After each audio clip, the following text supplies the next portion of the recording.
Good afternoon, everyone. My name is Patrick Mdlete. I'm the head of community program in Caprisa. I hope you'll enjoy this day with my esteemed guests that are here with us. Thank you for taking your time and the opportunity to come here so that you can share with us to commemorate the World TB Day. It's a very, very important day in South Africa. TB continue to be one of the challenging issues for our lifetime since forever. I don't want to say the Second World War, but it continues then to strive in our society even today. Then as a South Africa then today, we then decided then to say we will continue then to commemorate this particular day to ensure that one, we educate our community, but also we sensitize our communities about ETB. Otherwise, we want to end TB in our lifetime. Then the theme of this year, we are saying yes, we can actually end TB in our lifetime. I have these beautiful people, but you are the VIPs. I just want to give an opportunity, because I don't want to introduce them. I'm not going to do justice. I rather give them an opportunity, just 1 minute. Who are you? Where are you from? Sawubona Emily, who are you? Sawubona. I'm Emily Wong. I'm a faculty member here at Africa Health Research Institute. My office is on the 6th floor. And I also have a research program in our Somkele campus in the north of Umkanyukuri district. I'm also an assistant professor at the University of Alabama, Birmingham. And I work on translational TB research. So a variety of research questions that go from the community screening to the laboratory, and my focus is on early or asymptomatic TB. It's a pleasure to be here today. Thank you. Hi, I'm Rubeshan Perumal. I'm an associate professor of pulmonology in the School of Clinical Medicine, and I head the TB HIV treatment research program at KwaZulu-Natal. My research work really spans work in epidemiology, diagnostics, and therapeutics related to tuberculosis, and increasingly focused on drug-resistant TB. Great to be with you all today. Thanks. Sanbonani, my name is Kogi Naidu. I'm the KwaZulu-Natal Deputy Director. I've spent over 20 years working in tuberculosis from the bench to the bedside, including large phase 4 implementation science studies. I think the goal of my work really is to help reduce the burden of TB disease and TB deaths in our setting. Thank you. Hi, everyone. My name is Pinky Mnyaka. I am a counselor at UKZN / health promoter based in Louisville campus. I'm also a member of the CAB under KwaZulu-Natal, and I'm the chairperson for the KwaZulu-Natal CAB. And I am also part of ACTG, which is more on a global scale. And yeah, it's quite a pleasure to be here. Thank you, Pinky. In South Africa, we normally say, if you haven't been tested for TB, you are a TB suspect. So I'm just asking myself, with so many people here, have you been tested for TB? Or you are all suspect for TB? Suspect. Yes, indeed, we are suspect until we are tested and then be proven that really you are not at risk of infecting others with the TB. TB otherwise will continue then to strive into our communities. At least TB account for 54% of people living with HIV death in this country, and then it will continue to do so unless also we change also the way in which we deal with the TB, but particularly looking at the different methods that we are employing at the community level. Yes, biomedically we are doing very well as a country to ensure that we are reducing TB, but beyond that we need to find other strategies and beyond to ensure that the biomedical side is also complementing of what we are actually seeing at the community level. We are coming from 87% death of people living with HIV with the comorbidity with the TB, but then that is a great news that we have actually reduced, meaning also the quality of life is gonna also increase.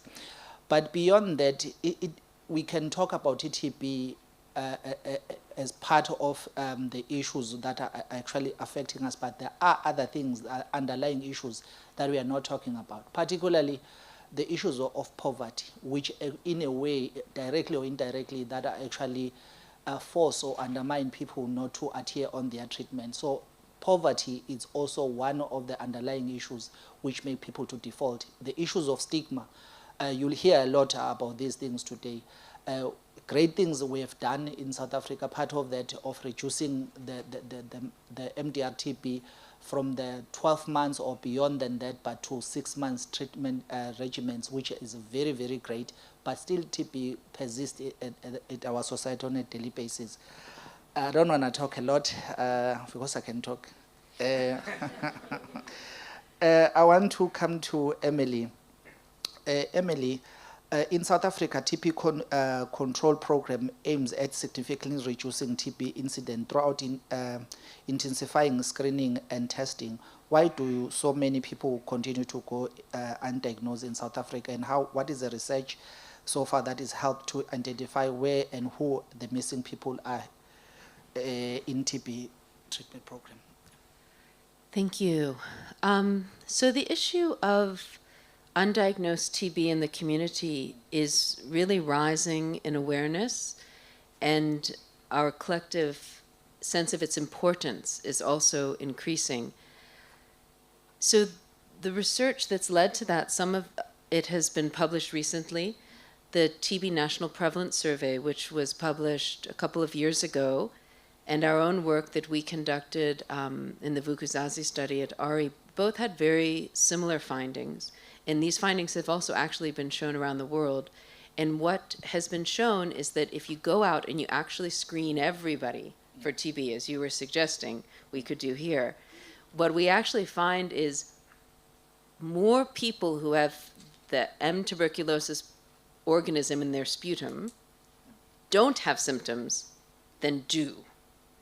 So basically, this idea that we've taught a generation of medical students, nursing students, public health students, and all of us have tried to teach our communities that someone who has TB is, losing a lot of weight, very thin, coughing all the time, suffering with fevers and night sweats at night. While that is true, that person should definitely be screened for TB. It is also true that someone who's just going about their day feeling fine, going to work, not aware of any problems, may also have TB, and we think there are actually more people like that than people who are feeling very poorly. And that information has come from recent research conducted here and around the country and actually around the world. So as our awareness of this rises, it raises a number of different questions. One is that why we still have so much TB transmission? Is that why we've struggled, even though we've brought HIV well under control, even though we've improved some things like poverty and nutrition to some extent? Is this one of the reasons why we still have trouble controlling TB? And then the next question is, well, okay, how do we find people with this condition then? Because it's going to necessitate an entire change to how we go about our business. We can't necessarily just sit and wait for people to get really sick and come to clinics. We probably have to go out to them. And that reminds us here in KZN of another situation, which was HIV.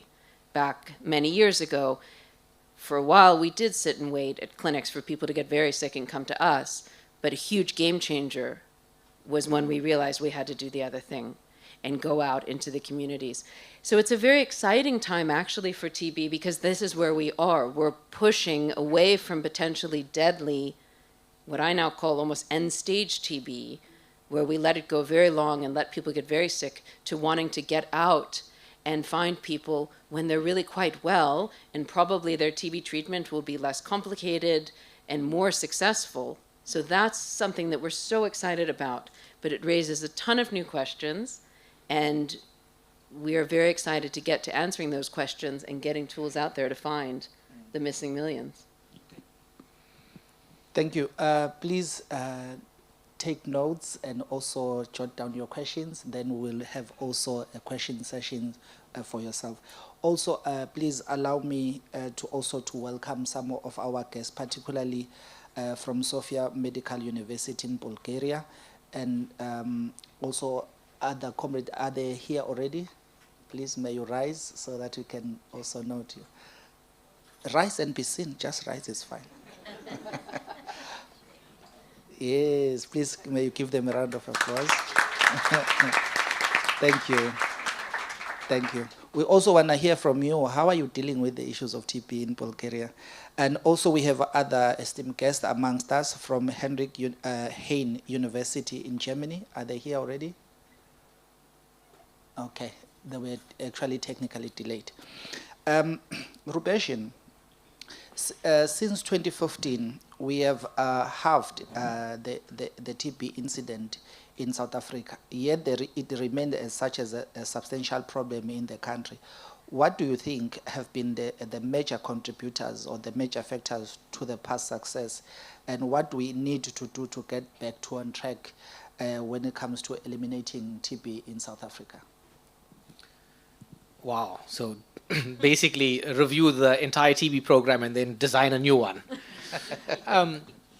Well, I think, you know, your opening sentence tells us a lot about what the problem is. I mean, we've really been able to do something quite substantial and extraordinary. We've halved the number of new cases of TB each year since 2015. So halving the incidence of TB is really a phenomenal achievement of the TB program. I think underpinning that achievement has been 2 or 3 major advancements scientifically and programmatically, and dare I say, maybe even breakthroughs. The first of these is moving us into an era of molecular diagnostic testing. You know, there was a time in certainly my clinical memory when it would take up to 8 weeks to confirm that somebody had tuberculosis. You know, they could come to you coughing and losing weight and sweating all night, and you would still need 8 weeks to tell them that they had tuberculosis. And we can now do that in 1 to 2 hours. And that has dramatically improved our ability to diagnose and retain people in care, because you can give them a diagnosis and connect them to treatment almost on the same day. Okay, the second major breakthrough, I think, which is you know, often something we forget, which is that in a human lifetime, within 70 years, say, we have transformed tuberculosis from a largely fatal, untreatable condition to one which is curable with a few pills taken for 6 months. Now, that is an extraordinary achievement, to take a disease which was almost universally fatal and untreatable and turn it into one which, with relatively well-tolerated treatment, could be cured. And for most people who do cure their infection, it never comes back again. Okay? And I think the third must surely be the substantial effort we've put into mobilizing communities in strengthening the TB program. And that's the good work that people like you and Pinky do in solidifying, cementing these scientific innovations and bringing them into really impactful life within communities. So why then, despite all of these achievements, does a person in South Africa still die every 10 minutes from tuberculosis? I mean, that's astounding, right? Once every 10 minutes, a person in this country dies from TB. And I think that Emily alluded to one of the great challenges that we face in answering this question, which is we don't quite understand where transmission is happening and why it is that despite detecting symptomatic disease and treating it, we can't really get over this hurdle of unabated transmission within our communities. Now, one part of the answer might be that we are simply failing to diagnose, as you said, many people within our communities. And one group there certainly are the people without symptoms, the asymptomatic or subclinical TB. But there's also another group of people who are either quasi-symptomatic, you know, few symptoms, or very symptomatic, but who are reluctant to come into care for a whole host of reasons, including the fact that we have not made health facilities an attractive place for people to come and seek help. And so collectively, these two groups, I think, unknowingly continue to transmit the infection within their homes, their communities, and their workplaces. And that's going to be a major barrier that we have to overcome if we're going to chart a course to a world without TB. The second thing which I think we underappreciate is the impact of biosocial factors on TB risk and outcomes. You know, I think we don't appreciate strongly enough the impact of comorbidities like diabetes on TB risk and outcome, for example. I think we sort of now understand the role that HIV plays, and we've been slowly finding ways to ameliorate that impact. But then we've done very little to address what we've known almost forever. As long as we've known TB, we've known that this is a disease of poverty. It's a social disease. It's a disease that affects people sort of disproportionately when they come from settings of undernutrition, from homelessness, from substance abuse, and so on. And we have to find ways not only to address these factors in our communities, but also to build it into programmatic solutions. And clearly, we cannot rely on health services to do this. This needs a whole of society approach. It needs multi-sectorality. It needs people and players from all sectors of our communities and our societies to come to bear on the challenge of TB. The last, of course, is that we don't have an effective strategy for prevention in the way of a vaccine. And I think many of us know that if there were a vaccine, that would dramatically accelerate our progress towards a world without TB. I'm going to stop there for now and let you continue. Thanks. Thank you, Rupeshin. Please, those who just came now, that we actually have sufficient space here in the front. Please come forward. There's a space for you. There are empty chairs here in the front, so you may come. Today we need you. We definitely need you. So once we leave here, then we are setting out up our gazebos outside. So everyone today will be tested for TB. So is that fine? Okay. I'm one of the few that are very lucky. People, when I start fight all over, there are people that are supporting me on those fights. So just know that I'm not alone. So to Prof. Kogi, that's my boss. Prof. Kogi, we have actually been diagnosing and treating people with the TB, which are absolutely essential for saving lives. But increasingly, we feel like we are missing a major weapon in our artillery or in our treatment or within our program. Could this be a TB vaccine? What is actually missing in the response to TB in South Africa? One part of that probably just how that can be actually important it can be to effect the TB vaccines and globally to eliminate TB. Thanks, Patrick. So we have a TB vaccine already, and that's BCG, administered at birth. The problem with BCG is that it is effective in preventing TB disease, disseminated TB, especially TB meningitis, to children under the age of 5. But it does very little to protect individuals from getting TB disease as they get older. There's been a quest to discover a TB vaccine for the last 20 to 30 years. In fact, there are 17 vaccine candidates that are currently undergoing development in clinical trials. The WHO sets the target for an effective TB vaccine to be 50% effective. And one would ask the question, why only 50%? Part of the reason is that it is so difficult to get a vaccine that comes close to 50%.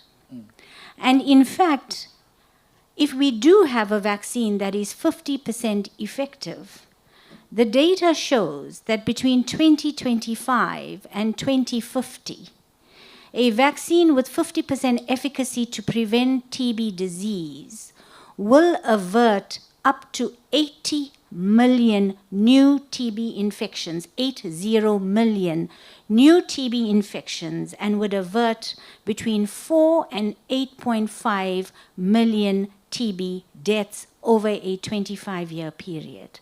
So that is the main reason for the quest for a TB vaccine. And by 2027, as early as in the next 2 years, we're going to hear about a very promising TB vaccine candidate that is currently being evaluated in a phase 3 trial.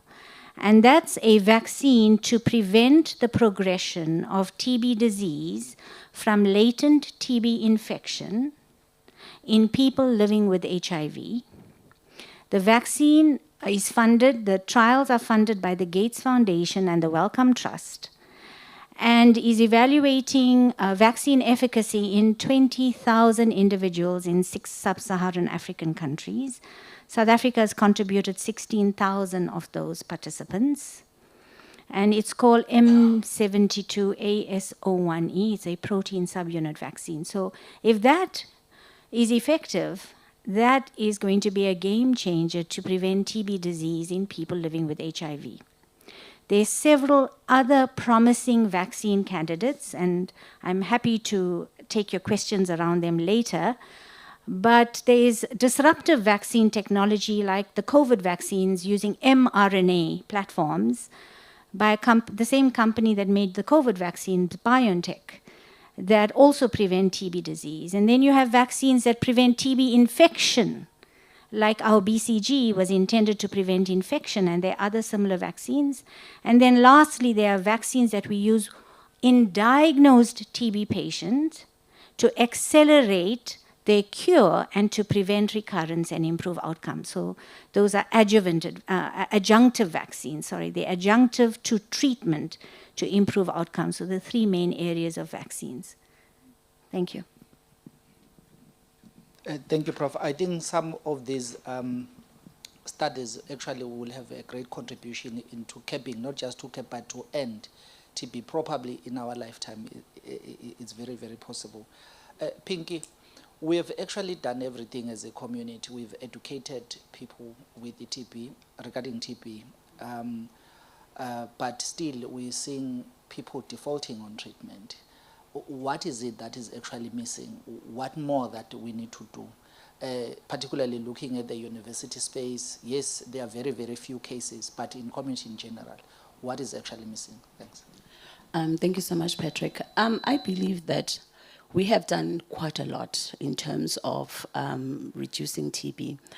And one of the things that we've been trying to do is go back to our communities and speak in a language that everyone will understand, basic language, because every place has its own culture and it's got its own way of living.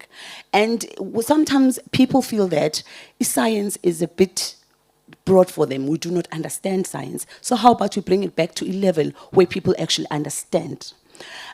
We have done campaigns. And we have done campaigns, but even now, we still have an issue of TB. I was at Gamalake yesterday, and there were young people that actually made a song about TB. Before the end of the program, everyone in the room was singing along to those songs. And that song was talking about how can we end TB by 2035. So I feel that if we start, perhaps maybe we've focused on, our focus has been on adults. And I think perhaps we should also change, whereby we look at young people. And I feel they are the ones who would advocate in their home base about TB and teaching the adults about TB. Yes, one of the challenges that they will talk about is they will tell you is the whole issue of unemployment, poverty. We all understand that. As a matter of fact, this is why you find that places like Mayville are the highest in terms of TB. If you drive past Mayville and you see those potholes, those water puddles, it is because, and it has a lot of people who live there. There is a huge population of people living there, and those are the poor of the poorest people. And I love what you said about let us perhaps change the strategy of expecting people to come to our healthcare facilities, but it's more of us going to our people. And we have tried in many ways, but have we tried enough for us to say we will be able to end TB by 2035? I feel like as much as so much has been done, there's still so much more that we can still do. Yo, my daughter. That's a lot of work already. No, you are absolutely correct, Pinky. I'm one of those people who are advocating for government to take a holistic approach in responding to TB. Yes, we do need the treatment, but as long as we are not addressing the issues of infrastructure, the issues of clean and safe water, then in one way or another, TB will continue to thrive at our community level. Those are the realities. But still today, we find that Department of Health is planning alone on how are they going to deliver treatment. Social development is doing something else on how are they going to ensure that there are grants for those who are infected by TB. Rupeshin, globally, there's a global row, ungodly row actually, regarding the issues of funding. How is it actually this particular shift that we're seeing at the geopolitical space? How is it actually affecting research development, or research itself and the development? How is it going to affect? What is the level of impact in your own thinking? Thank you. Wow. So, I think it's really disappointing to see the way in which the geopolitical space is evolving and becoming hostile to scientific advancement and really the care of humans who are ill. I think we cannot underestimate the impact that defunding programs like TB, both clinical care programs and research, will have on humanity at large. Now more than ever, we need to deepen our commitment to global solidarity. To do otherwise, in other words, to ignore or to systematically defund TB anywhere in the world would be to simply fail to appreciate the universal threat that TB poses. I mean, this infection does not respect sovereign borders.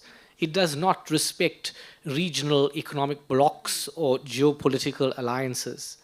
It will cross borders in the way that we've seen very dramatically in other pandemics, COVID-19 being chief amongst them.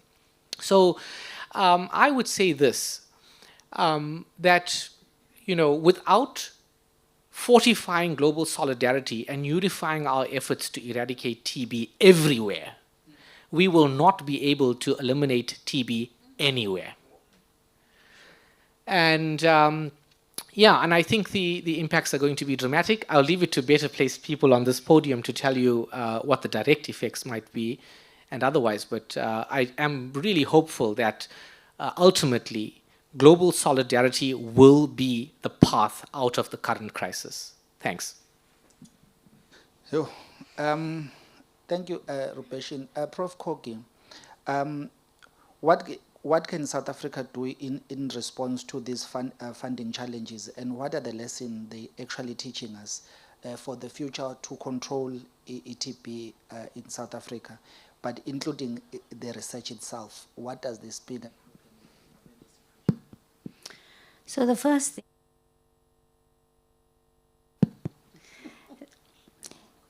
cut in funding to programs and to science is a travesty. It is unacceptable, and it's taking us back to a time where we did clinical trials and didn't care for people.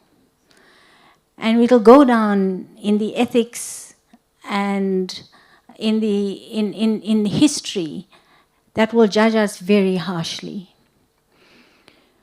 We have transformed HIV into a chronic manageable disease as a result of global solidarity, in recognition that it's a problem, and collectively looking at strategies to optimize diagnostics care and chronic continuity of care for people living with HIV. Likewise for TB, we've had incredible innovations in the diagnostic and therapeutics spheres, as well as in programs, in the way we collect and manage data to inform programs, and the use of evidence to guide the policy and guideline implementation. That's been truly transformative. Pulling funding out at this point makes us extremely vulnerable. This audience needs to recognize that South Africa is being targeted for funding withdrawal. We've heard about the rapid cessation of funding. It was almost overnight when grants via the USAID and PEPFAR that were responsible for health system strengthening were terminated. And were terminated really abruptly with no clear transition plan. And we, in the science sector, are facing exactly the same thing. But even more dangerous is that we have products in patients. And if it's terminated abruptly, how do we then ensure safety and continuity of care for those that took interventions? So we're actually extremely vulnerable. Apart from the advocacy to the powers that be that makes these decisions that there should be a clear transition plan, we should not really, so, as a country, we should not be dependent on donor funding, but science is competitive, and so you apply with other scientists for grants, and the best ideas generally go forward. So by nature, grants work on a cycle to fund science. So that is historic. And the South African government really does not have huge funding available to do clinical trials in a way that will change policy and guidelines. You do require funding at a magnitude that will allow you to do big studies, to provide the clear evidence. And so what this needs now is, we know that funding cuts are pending. We need to organize ourselves, firstly, to protect our participants, because they are our priority, to communicate with our community, because they place their trust in us, and that has been developed over decades, this trust in science and the trust for them, for community to journey with scientists to evaluate novel interventions. We need then to work with our local ethics committees to do things that is safe and to ensure that, that we do our best to protect our participants. Scientists have to stand together. We need to be able to tread water until we find alternate sources of funding. That's not US, because the trust there is unfortunately broken. So we have to look for funding sources with our BRICS partners. They are our trading partners, so it's bilateral agreements, other funders, but that takes time. The science enterprise in South Africa is too important for the global population. The work we do here is not just important for South African health, it's important for regional health and global health. And so we have to do the best we can to protect the South African scientific enterprise for HIV and TB. The work we generate has global impact. It changes guidelines all the time. And so really it's about coming together with the ministries of health, with Treasury, with donor funders and so on. But nobody's going to pick up a trial that's already in the field. Unfortunately, it's going to kill all the therapeutic trials on extrapulmonary TB, TB meningitis, TB treatment shortening, TB vaccines, etc., that are coming through collaborative trials with our US colleagues. And this doesn't represent the US population. This is a government, right? I think we need to separate the two.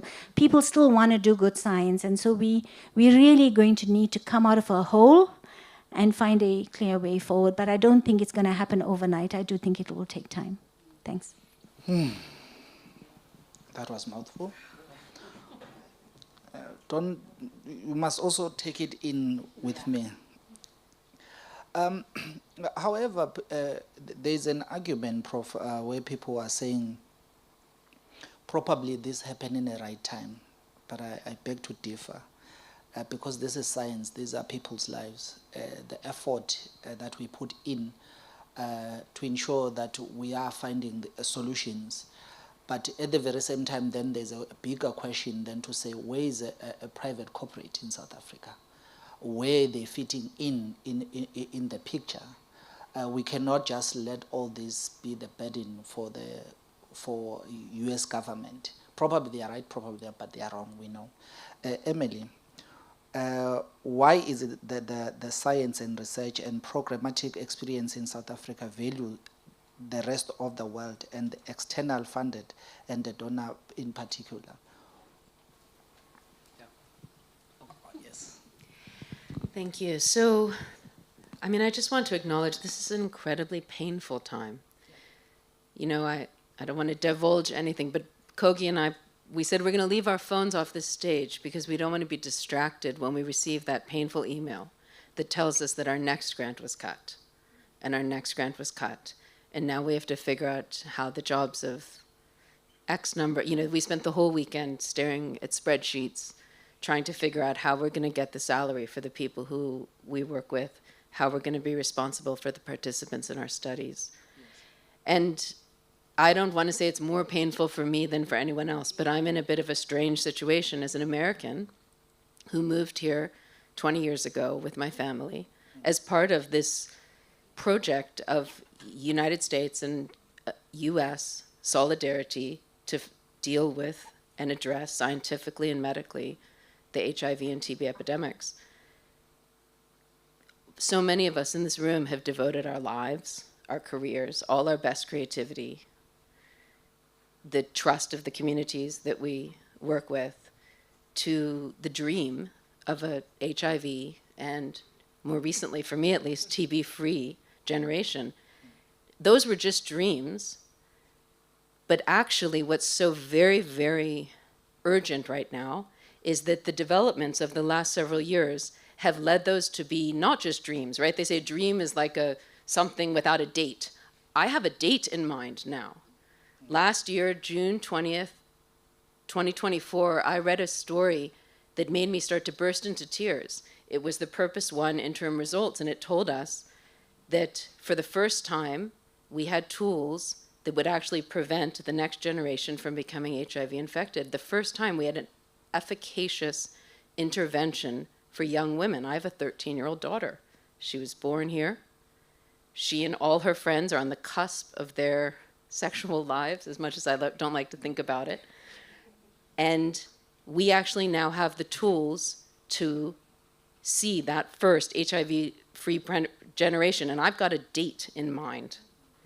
And suddenly, with these new TB innovations that we've been discussing, we really have it within sight that we could end TB sometime in the 2030s, right? And the idea that now, not a disease crisis, but a man-made crisis is going to snatch that away from us makes me very angry. And it makes me have a couple different responses. One, of course, we can all say and we can all see that no country like South Africa should be as dependent on a single other country for this health of its people and the incredible value of its scientific community. At the same time, you can't move anywhere in this world without trust. And we have trusted each other for 25, 30 years. Yes. And that's person to person, institution to institution. People have devoted their lives to friendships and partnerships. You have to trust or you'll never get anywhere, right? So we've trusted and we've built, and it's not just a two-country thing, it's a whole world thing. And we've created, at least here in Durban, but throughout the country, this is a gem. This is an international treasure, what we've created in this scientific HIV-TB community. And the idea that this can now, a man-made crisis can come and threaten it to the extent that it is truly, it's a human rights violation, as Kogi referred to. This will go down as an infamous, infamous action. But I just want to say two more things. One is, I don't want us to change our goals. Okay, I stay up late at night and I worry that the three of us will be back in clinics taking care of dying TB patients in a couple years, right, when HIV treatments stop and everything good that we're doing will be back where we were 20 years ago. And of course we will be there because that's what we do if we need to be. But I don't accept that we change our goals. We're still aiming for that HIV-free generation. We're still aiming to end TB. How we're going to get there, I don't think we know. But I would like us to set the lodestar and aim for it. We'll figure out a way. The second thing is, as you know, this terrible news has been coming down to us, it is clear that we need to speak to the communities most affected, but we also need to speak to our communities, our social circles, all of the stakeholders in Durban, as you say, private sector, and in America, frankly, right? This wonderful thing has been happening, but I realize when people, you know, speak to me in the schoolyard or at the netball game, we don't communicate about this enough. People don't know what a treasure we have, and it's now our duty to do so. So I think, you know, none of us know exactly what we're supposed to do leaving this room, but I do challenge us all to go out and speak clearly about the travesty that's happening, but also our goals, and that we do need the help of our communities. We don't know exactly how yet. It's going to be voting, it's going to be government funding, it's going to be all sorts of things, but we need help from the entire community now, and we're only doing it because we care about the community. Yes. So well said, Emily. This is not a time actually to complain or either to cry, but this is a time to organize and mobilize. Because if we lament, we won't be able to change a thing, but we need to come together and continuously plan, then to find solution. Otherwise, all these 30, 40 years of all this research is going to go to drain if we don't do that. So we mourn, yes, but we also mobilize. That's what we used to say during the beetroot days in South Africa. Pinky, I'm sure you heard everything from the previous speakers. How then do we actually support researchers and research institutions to convey this message and then to say, obviously, we are not saying government need to ditch the work that they've been doing, but organizations are there or are created specifically to bridge the gap that is there. We have seen, you witnessed it, your friends that are working within the NGO sector from January, like right now I'm numbed. If you're telling me that another organization have actually retrenched another 100 or another 200, I'm just numbed. I'm not going to be shocked anymore. But then, how then do we move forward? How then do we take this message back to a community to ensure that people do not lose trust to science, but at the very same time, we continue to stand together to ensure that whatever that we started together, then we finish it together as well. Thanks. Next to you. Yeah. Okay. Thanks, Patrick, for that. You know what? You said it's not time for us to complain. But we can't help but to feel the pain.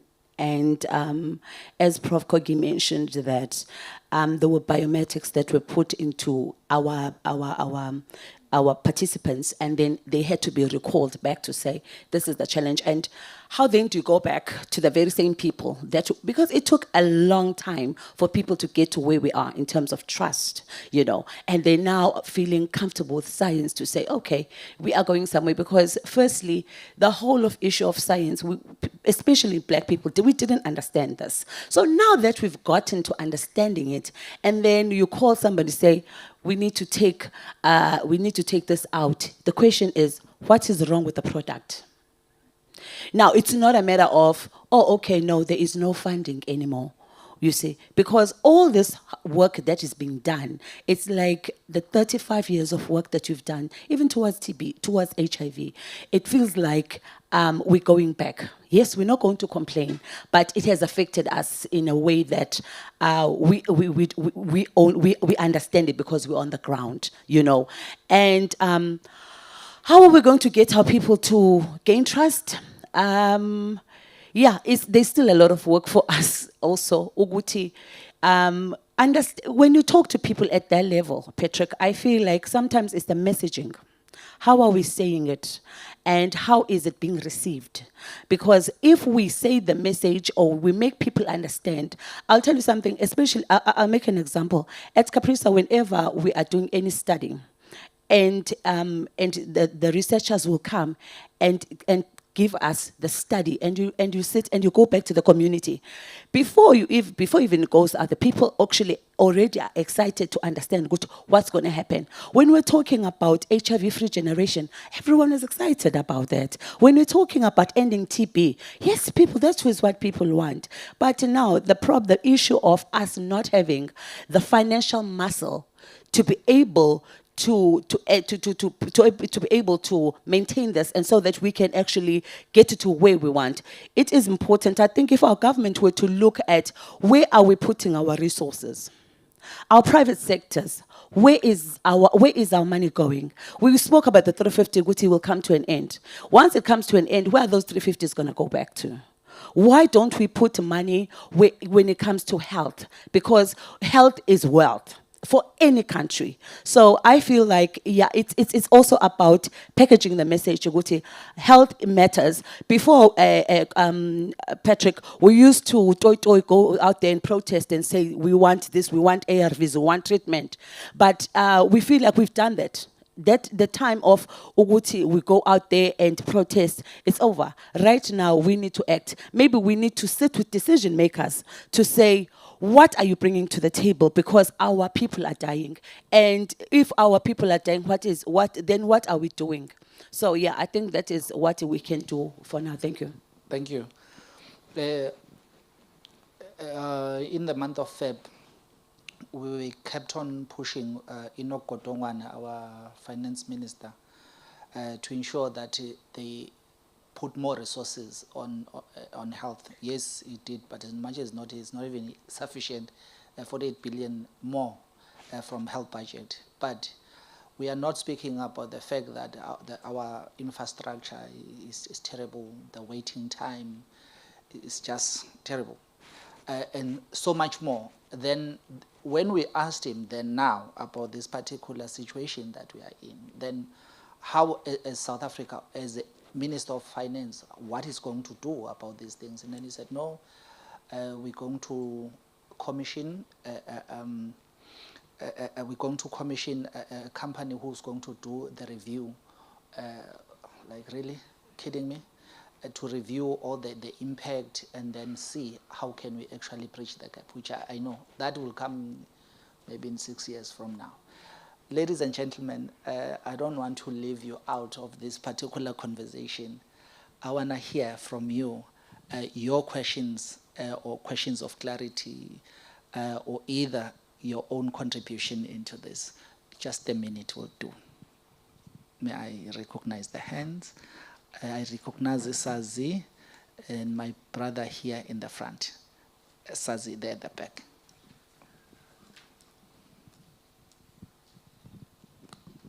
Namaste.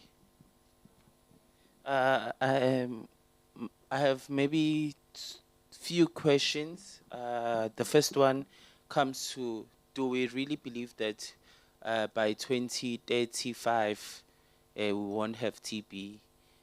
That should be the first question. And how and what steps are we going to take as South Africa to ensure that it's happening after we have lost so much funding? That was just the question for number one. Number two, we are in South Africa. Sazi, Yes. if you can be precise, who are you asking, or you just asking the entire Yeah, panel? that one is just for everyone. Okay, thanks. Yes. Then the second one has been to ask Koguti, in your research in South Africa, we still find so many people believing in African medicine. And many people who face TB, they always believe of going to Inyanga or Isangoma to get these herbs to help them. Is there any research, as we saw on COVID, where people were using things such as umhlonyan and everything? Is there still research going around that and ensuring that traditional medicine could be alternatively used for people who are presenting with TB? Because there's so many people, we find cases of men taking medication for 2 weeks and then stopping. And also, I'm not too sure, because I'm not seeing anyone from the department because one of the other things is going back of saying TB is not only just a disease that is airborne, but it's a social, as Pinky has alluded earlier on. Is there anything that has been done to ensure that we end TB by ensuring that people are living in spaces that are clean and that have sanitary of everything? Thank you. Thank you, Sazi. My brother here in the front. May I recognize other hands? I want to take 4 for now. And the third one will be my sister here. Hi, everyone. This is a very exciting discussion and very informative. But I also feel so bad when talking about the decision from the United States about funding the researchers. So my question is I'm asking my question to everyone, to all of you, and to find out if the United States stick on his decision, which means should we expect like a disaster on TB? Or do you have another way, or can you provide another way how to carry on the research? And another question also is to find, like, do you really confirm that beside the development of vaccine and the improvement of TB treatment, there is no any other way like to end TB? Thank you.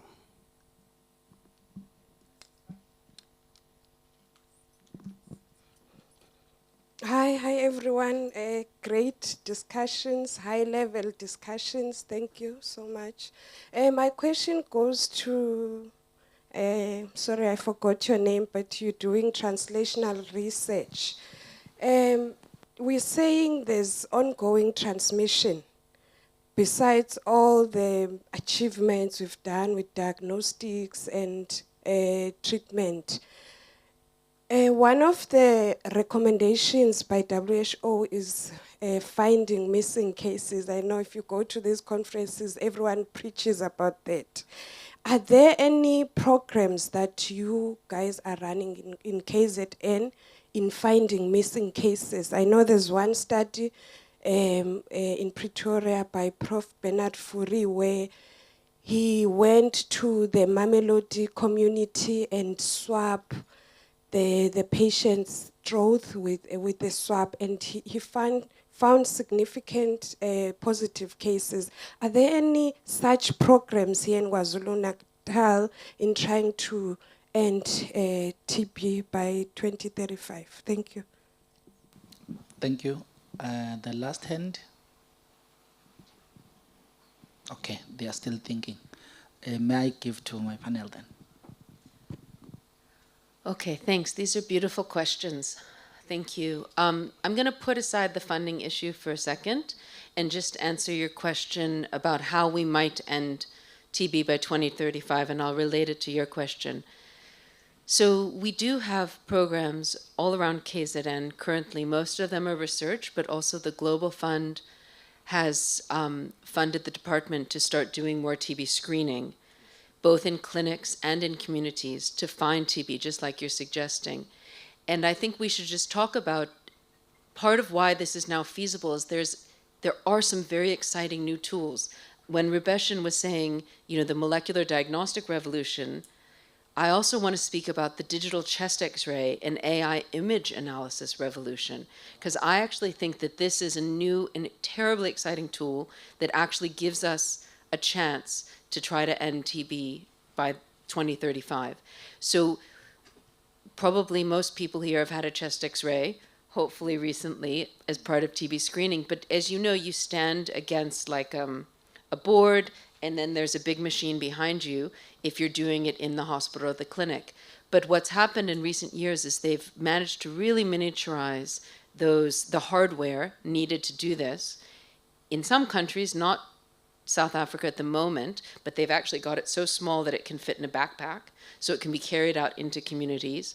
We tend to use these trucks that are like fitted in a not even like a flatbed truck, even smaller than that, like a big van.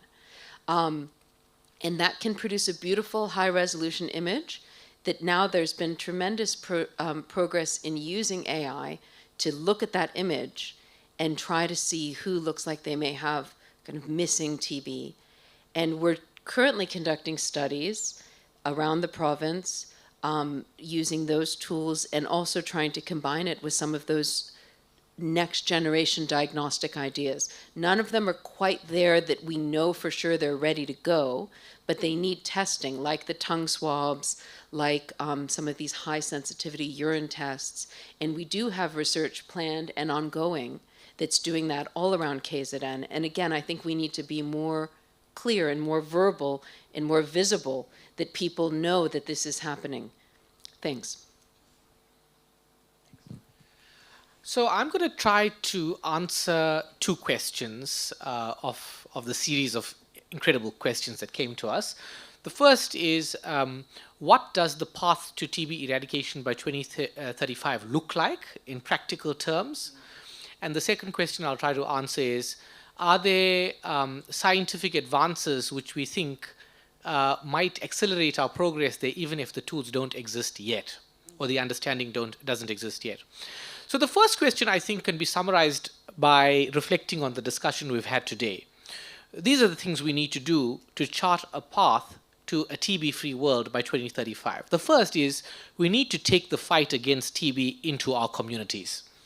That's been very clear, I think, from everyone here. We can't rely on health services to find the missing cases. We're only going to discover them where they are, which is in our communities. The second is that we cannot continue to expect a biomedical solution to a social disease. Okay, so we are not going to beat TB with more technological innovations. We have to get down to fundamentals. We have to find ways to get people out of poverty with greater food security, with better economic opportunities, away from substance use, and with better control of their comorbidities. Okay. Thirdly, I dare say, we need to prioritize or reprioritize medical research. You know, the questions are clear to all of us, and we're not going to answer them by sitting around in groups, right? This takes an entire enterprise to answer the biggest challenges facing humanity, including those questions that pertain to TB. So we have to prioritize. We have to get our communities to recognize that their solutions are not going to come from politicians. They're going to come from science. And then lastly, we need to redouble our efforts at global solidarity. And I cannot overstate this. We need to do this from grassroots level at the community all the way through to speaking with our vote. Because without global solidarity, there can be no greater investment in science. No one country can defeat a pandemic on its own.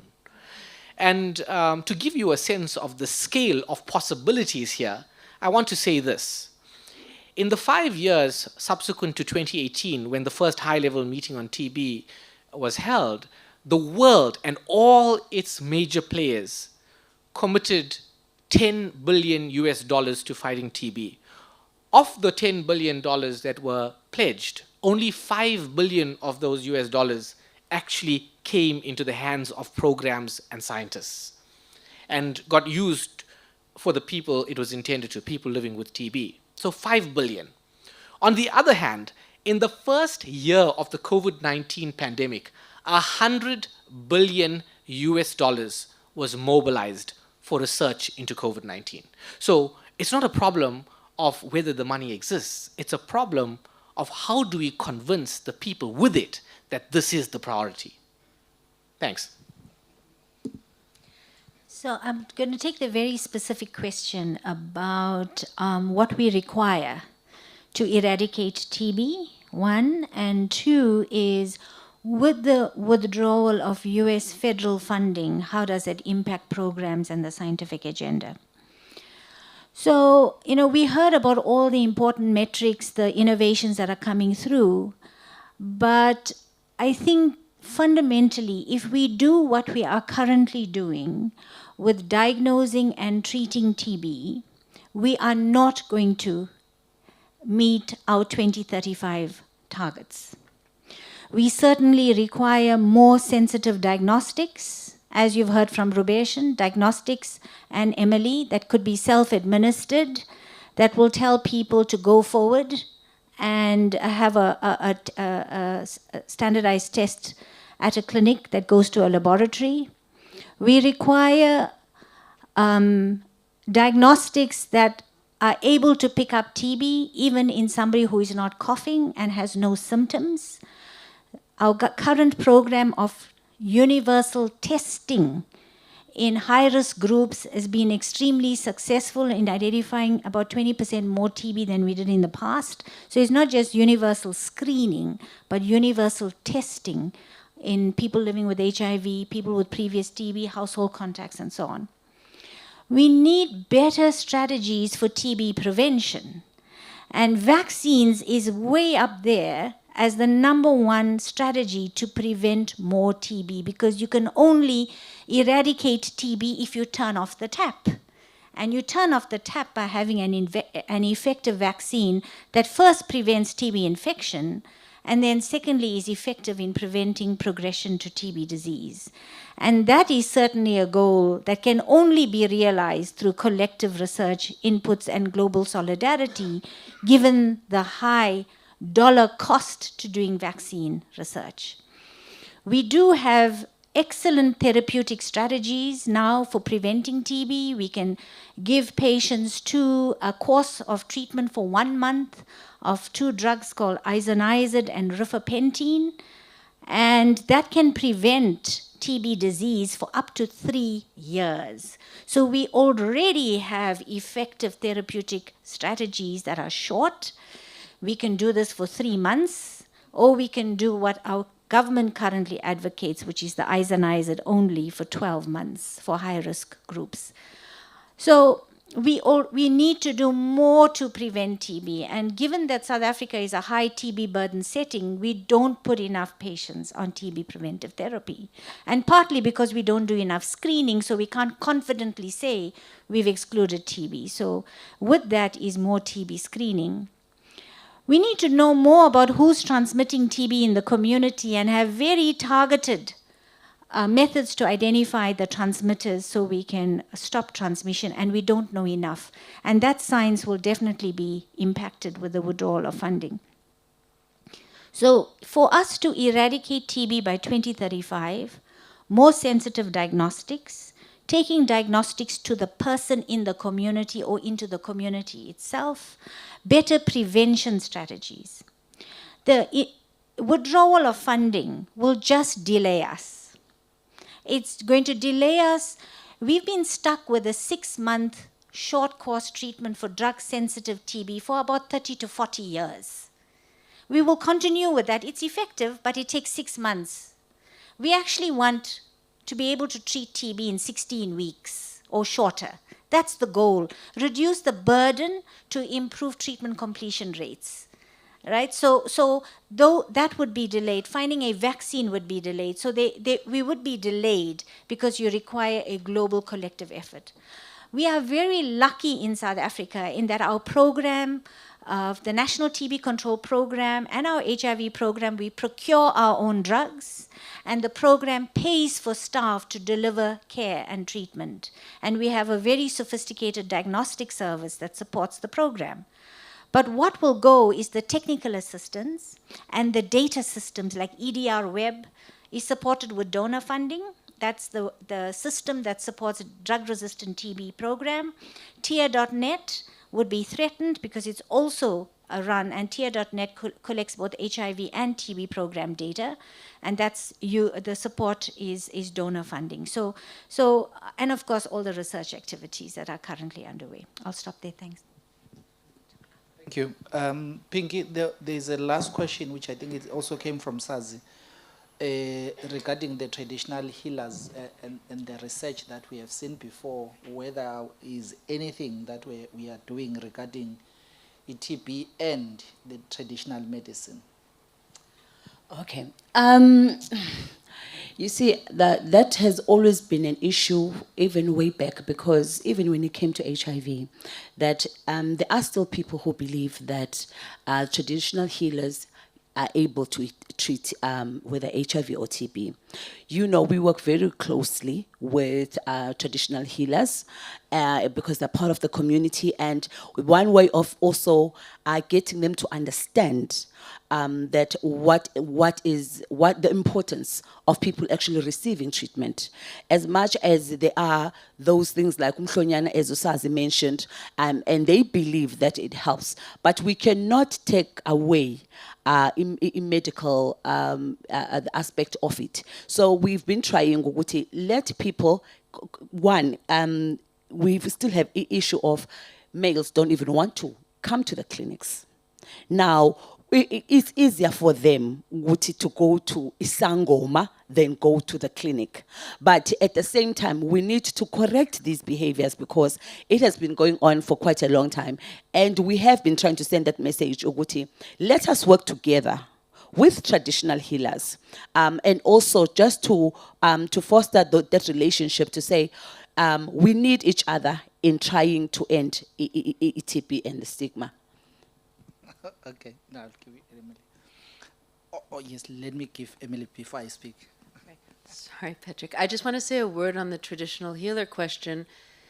You know, my colleague, Dr. Leba, who's sits next to me on the 6th floor, he is studying the efficacy of traditional medicines on the most relevant diseases that we face. And I think that's the kind of research we should be doing in our setting. You know, let's not forget artemisinin, one of the most powerful anti-malaria drugs, came from a traditional source in China. So we want to embrace that kind of research, I think, at all levels, whether the social science, but also the biomedical. We haven't gotten there yet in terms of antimicrobials, and we know that any antimicrobial we use, unfortunately, tends to breed resistance. So we will have to keep looking for new antimicrobials. And often the seeds of new antimicrobials come from the traditional plants or medicines throughout the world. So that kind of research needs to be funded and encouraged, I think. Absolutely. But beyond that, we need to continue to creating spaces with the traditional healers and agree on principle. Already the department have done a very good job in terms of formalizing the organizations that are actually controlling the traditional healers. So now we know, if you're speaking about the case, we know where the traditional are and how are they organized. All that is there already. Two, there's issues of policy, which the national government is following up on that, but also coming back to home. We know the fact that there are a lot of men, particularly what Pingu was saying, they sing as traditional healers also as an easy way out, not to go to a clinic, because a clinic, they'll sit there almost all day before they come back home. So men are impatient. That is the reality.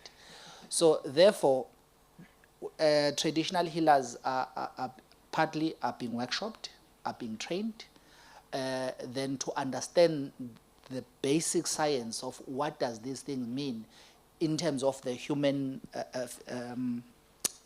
the science of human, then to say what is the impact. Then they've agreed, one, to say if you have a TB, the Western medicine, it can cure it. Fundamentally, they have agreed on that. Also, they've agreed that HIV is not curable, but they do treat traditional healers, the symptoms of that. So there are a lot of things that we need to scale up in terms of the communication at the community level to ensure that people do not run to traditional healers. But beyond that, particularly here in KZN, we have built a system where each and every traditional healer, we are not yet there, maybe we are at 40%, each and every traditional healer at the community level is linked with the local clinic. First, they are the first point of care. They screen you for TB with a basic question: are you sweating? Are you coughing blood? Are you having a chronic cough? And all those things. Then if yes, before we even continue, please, here's my card. Can you go to the local clinic to be further tested and be screened? Then also the issues of HIV. they provide condoms. They also speak about the issues of sexual transmitted diseases and all that. But we are not there yet. It's a hope that one day we'll have an integrated system, and also not to be clear in our heads that, okay, there are things that do need a traditional healer. All your spiritual issues, yeah, you traditionally, because your doctor won't teach you bungoma. Yeah, so you need to go to your traditional healer. But if you have these symptoms, Western medicine does wonders on that. So there is already that, is there already. It's just that it's not sufficient in terms of education, in terms of further discussion, even at the community level. We are not there yet. I want to further invite other questions if there are any, before I give my panel, then to give their last word in a minute. Yes, Philip.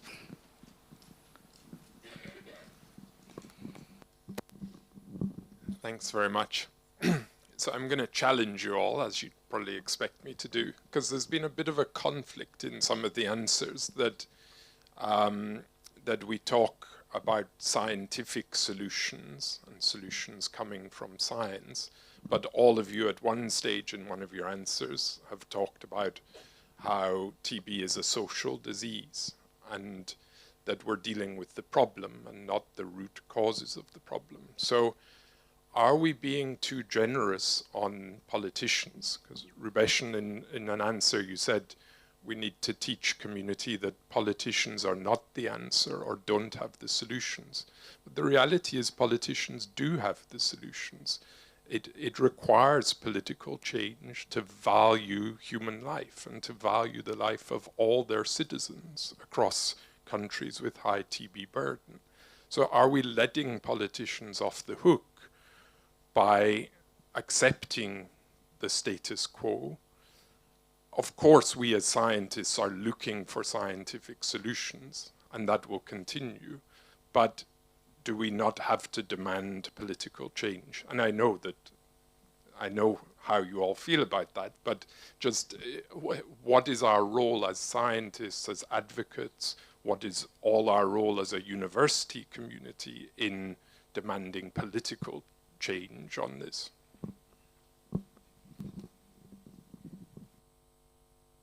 Thank you. Is there any other hand before? Because now I'm not going to take any other hand. But I was so very much tempted. There are two. Oh, there at the corner. Please, may you take those two. Also, I wanted to give an opportunity before I close to my comrades from Bulgaria, then to hear more. How are you actually responding to TB? Really, how have you? Government have invested a lot of money. What are you doing there? We want to learn also from you. I'm sure you can hear a lot of frustration on the side. May I take the hands at the back? Then my comrade here. Thanks. Yes, put. For me, I've had almost everyone putting first the social challenge that's being faced by our communities, and to give that, it might, with the information out there, internet and exposure to information, it's no longer like 35 years before. There are other maybe challenges that are not maybe arising that I thought the 6 months period we've tried before from MDR, from 2 years going to 6 months or so, but there were studies maybe like Simplicity TB, which were meant to reduce the 6 month period, because the community might not have, they might be informed about TB, but 6 months might be too long for them to be co-infected, taking ARVs at the same time, taking TB treatment. So I'm just, my question is to ask how much focus is being put into reducing, just to maybe try control defaulting of the treatments, because they might be informed, but they might just have a challenge of taking that treatment longer than if it was a bit shorter for them, maybe the community might not be misinformed like before, given that information is all over each and every clinic everywhere. There are tents that are being placed in communities trying to inform about TB. The information is there, but they might not have the time, given the poverty and everything. They might not have the time and even the food to sustain 2 very strong pills at the same time for that duration of time, because they need to be full every time. Given if they are co-infected, they might take 2 strong pills, and sometimes they might just not be able to and end up giving on this treatment with the mentality that they should be taking ARVs. Once they get better with the TB side, they might just leave the treatment, not finishing the duration of that period, not understanding the effects after. Are there other maybe strategies being invested to cutting the 6 period, 6 months. 6 months period into at least a little bit less than, instead of investing more into the vaccines and curing, because we can't rely on the government to say social problems, they're not even here today to address this matter with us. So us relying on something that we know might take another 35 years to solve. It might be, maybe if, but I'm not sure, but I've only heard of one study that deals with the 6-month period instead of 6 months to... Thank you. to Maybe 2 months. he's asking, well, can we just have a 1 month or 2 weeks? Because men, we cannot keep up, but that's a fallacy. Men do take treatment correctly. I'm taking my treatment. There's a second hand.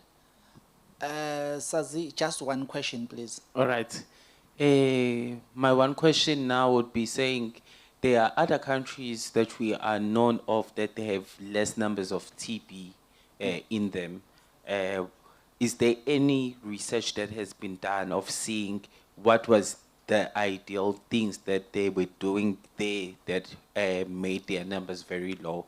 Because I was amazed to even see the US on the top 10 numbers of people less with TB, whereby we know. Okay. My comrade here from Bulgaria. Just raise your hand so that she can give you the mic. Yeah, thank you. That's the last hand. Thank you for opportunity. I'm Ioana Simionova from Sofia. If you let me say something about the problem with tuberculosis, first of all, it affects everyone, and that's why population at risk covers all people for all ages, not only young people, not only children, but everyone. And that's why I think it would be good if for this meeting here are the representatives of the government or also the other health policy makers who are responsible for this, because tuberculosis is one of the diseases that is closely related and reflect the problems with poverty. And that's why if you have a huge contrast, social contrast between different classes, between poor people and rich people, it would be really so difficult for you if you don't guarantee for everyone free access to the health care. And if you know what are the leading problems in your health system, it would be the first step how you can decide these problems, because our health system, Bulgaria, is one of the countries around the world that have a successful experience and good rich experience in the past, and somewhat nowadays how to prevent and treat this disease due to the fact that we guaranteed free access for everyone, especially in years in the socialist political system, where state guarantees this free access for everyone. Thank you. Thank you very much. There's a lot that we can also learn from others. Comrades and friends, in closing, just 1 minute, 1 minute, 1 minute. What is the take-home message in this World TB Day? Let's start with you, Pinky. Okay. In your closing, please may you also answer some of the questions. Okay. Yes. Okay. In my closing, I just want to start with the statement: can we hold our government accountable? I feel like the theme for the year, it says, yes, we can end TB, right? And it says we need to commit. Who is committing? who is investing and who's supposed to deliver. I think with those three words, more than anything, yes, as the community, we can commit to doing, whether it's campaigns, educating, whatever that we need to do at our part. But what is the government doing? They need to invest back into the people. So we can't just say, as you put it, that we can't just let them off the hook just because.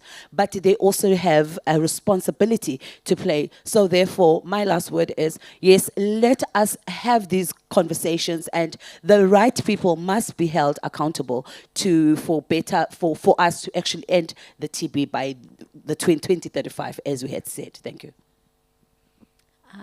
So the reason we don't have policymakers or politicians here today is that they were invited, but there is an event, a national commemoration happening in a facility about 150 kilometers away, about 100 kilometers away in Ugu district that they're all attending. It's a whole day facility that's being arranged by our deputy president.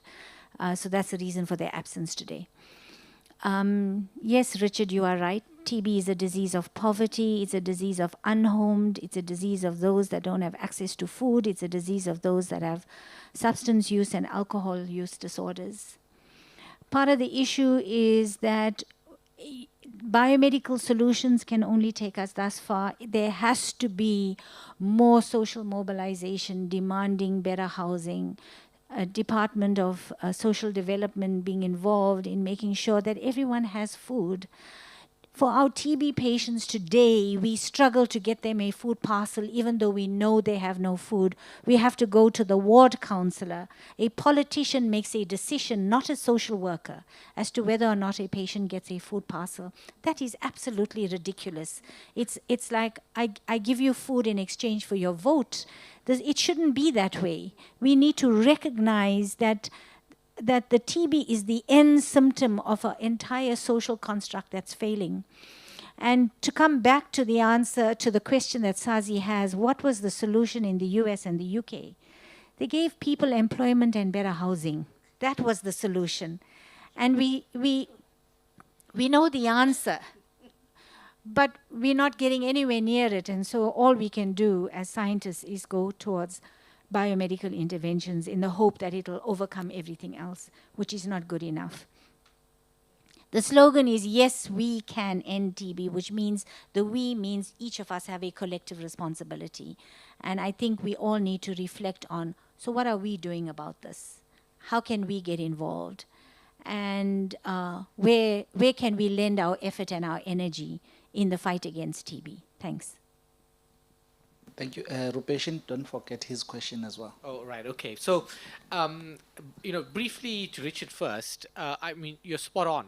We all agree that the solutions that need to be delivered to people to liberate them from poverty and homelessness and food insecurity are unlikely to come from the health services. So that's a given.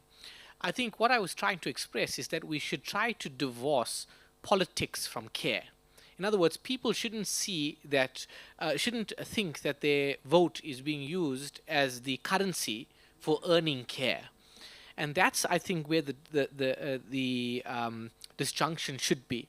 Secondly, I do think people need to recognize, and when I say people, I mean our communities need to recognize that ultimately science guides policy. Before policy can be implemented or even enlivened or even exist, science must exist in order to inform it. Now, it sounds absurd that we might need science to show that feeding people and homing them can reduce the burden of TB. But I might dare to say that might actually not be so unreasonable in the current circumstances to make a compelling case for why this is. And in fact, the truth is, this has been done through studies of conditional cash transfers to show that when you give people the means to liberate themselves from those circumstances, you can, in fact, impact disease trajectories. Okay, and then to answer the gentleman at the back, I think that's a really provocative but also insightful question, which is to say perhaps we don't have a granular understanding of the treatment journey. And so when I think about TB treatment, I think about it in through three different lenses. The first is the pharmacotherapeutic lens. This is how many pills does somebody need to take? Where is it going to come from? How will they access it? What reactions might it invoke? How does it interact with other drugs that they might be taking? And that's the pharmacotherapeutic lens. It's important, especially in this day and age when stockouts, for example, occur almost daily. That we can't even give people the pills that are intended for them by our guidelines. The second lens is the biosocial lens, which is to say, how does their general life circumstances, and we've been talking a lot about this, impact their ability to access care, remain in care, and take the treatments we expect them to take. And that's like, how does living in poverty without work, using substances, and having no food impact your ability to actually get to a facility to test? We think about testing like, we have tests available. Why is it so hard for people who feel sick to come there? Well, actually, there is a cost. And the cost is you must be willing to forego a day of work. You must find the money to get transport to the place. You must sometimes be able to go back to the facility to retrieve the results, and so on and so forth. So that's the second lens. And the third lens is the patient perspective, which is to say that every point along the treatment journey is a unique experience for the patient. The moment that they feel, most deeply ill and seek care, well, that's the moment that generally allows them to engage with us. But there may be other moments along the treatment trajectory where they start to feel better, when the burden of treatment and the onerous requirements for them to keep coming back to us for follow-up appointments suddenly feel like it's more than they are benefiting, because they already feel well. And yet we ask them to continue to take that treatment for months beyond that point. So we need to think, I think, a lot more seriously about the patient experience through the care journey. Thanks. So can I add something to answer his question directly? So in addition to the Simplicity TB trial, there's the Truncate TB, which reduced drug-sensitive TB treatment from 6 months to 4 months using moxifloxacin and rifapentine, 2 months intensive, 2 months continuation. It's in the WHO guideline as an alternate to the 6-month treatment. It's only been adopted in 5 countries globally. We do not use it yet in South Africa because it was not evaluated in people living with HIV that take a dolutegravir-based ART regimen. And the concern, Rubeshan's first point, the pharmacokinetic interaction, the drug-drug interaction with the ART, the dolutegravir, and the rifapentine is still an unanswered question. They also didn't look at it in patients with low CD4 counts and in children and those with extensive disease. So those questions need to be answered in our population before we can bring that into our guideline. So that is something that's coming in the future for South Africa. Thanks. Thank you. Emily? Thank you.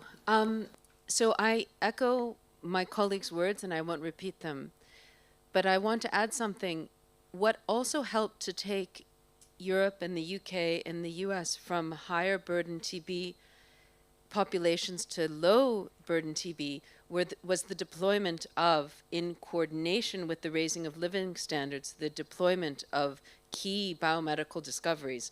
One, of course, was the multi-drug anti-TB regimen.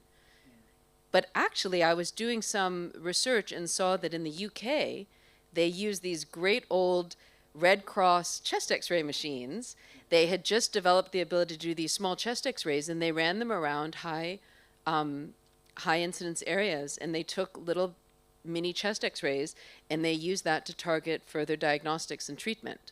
So, that's part of what makes me feel really actually hopeful, that if we could stabilize the funding situation, if we can raise political awareness to address our social issues, we actually are starting to have the modern day equivalent of those types of tools to do that, even in South Africa, even in our very high incident setting.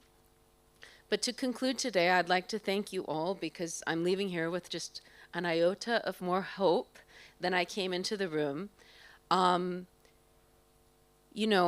It's not the time to cry, as you said, Patrick, it's the time to toy. And I've never loved this, my adoptive country, more than when we're toying. So let's Let's go. You know, I think what we've said here today is that we cannot accept limited biomedical interventions sprinkled on the top of social inaction and inadequate investment. We cannot accept donor-dominated funding. We need to demand country and continent-driven funding. And we cannot, as scientists, while we may not have the actual money or the actual tools to do all of this, we have the knowledge, we have the words, we have the connections. I do think you challenged us to a university-wide response, Richard, and I think we should stand up and plan it. It's the time. We need to call on our own government, we need to call on our own continent, our own alliance networks, and remember, call back to the United States because they're now living under an oppressive anti-health regimen, and they're going to need our help too very soon. So it's time to toy, let's plan it. I'll be there. Amandla. Way to. We are starting here. Ladies and gentlemen, allow me to first to thank UKZN College of Health Sciences together with ARI and KwaPrisa for organizing this wonderful event, and particularly to all the organizers who made this really a success. And also, I didn't greet them, but now I'm greeting you and also say bye-bye to our camera crew, all the people who are also tweeting. We are also recognizing you. Thank you very much. I would also like to invite you to the finger lunch on the left, only after you tested. With